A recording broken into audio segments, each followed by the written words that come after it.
Now let's review this figure 20-35 from Stallcup's Electrical Design Book, Volume 2. Now notice in this figure 20-35, we're reviewing a 10-foot or less tap from the secondary side of a transformer, which the NEC calls transformer secondary conductors.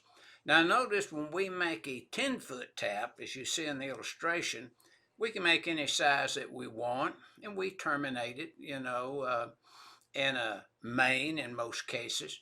Uh, and notice that it's 10 foot or less in length from the point of the tap in the transformer to where we connect it to the terminals of the circuit breakers you see in the illustration. And we're connecting in compliance with 408.36 for that overcurrent protection device. But the tap is 10 foot or less with the transformer secondary conductors in accordance with 240.21B1 and C2 of the code.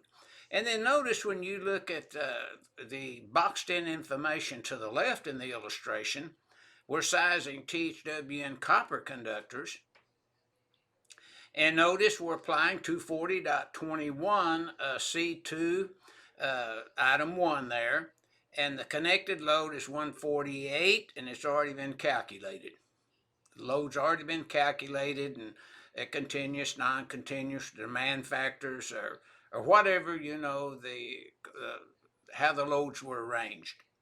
Now we go to our second step, to table 310.16, and based upon that 148 amps, now notice we're not derating or having more than 3 current carrying conductors in the raceway. Everything's perfect. No ambient temperature problems, none of that. So table 310.16, it's a 1 aught, good for 150 amps from the 75-degree column, because this is an over 100 amp circuit.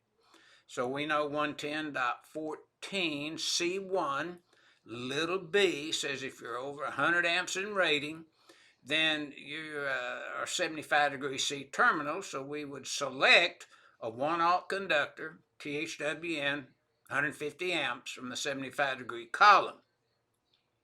And then we verify. We make sure that we are complying with 240.21C2 item 1. And the 150 amps will take care of the 150 amp load. It'll supply it.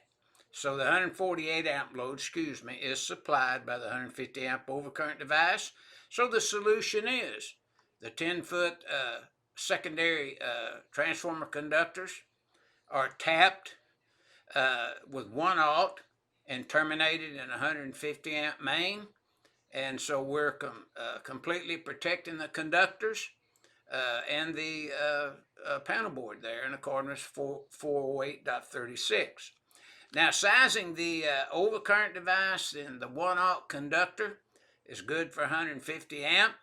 So the 150 amp takes care of the 1 aught conductor plus the 148 amp load. And so the solution is the overcurrent device selected at 150 amps does satisfy the code, because it protects the 148 amp load, allowing it to operate, and protects the conductors at 150 amp. And that's what figure 20-35 is illustrating to us.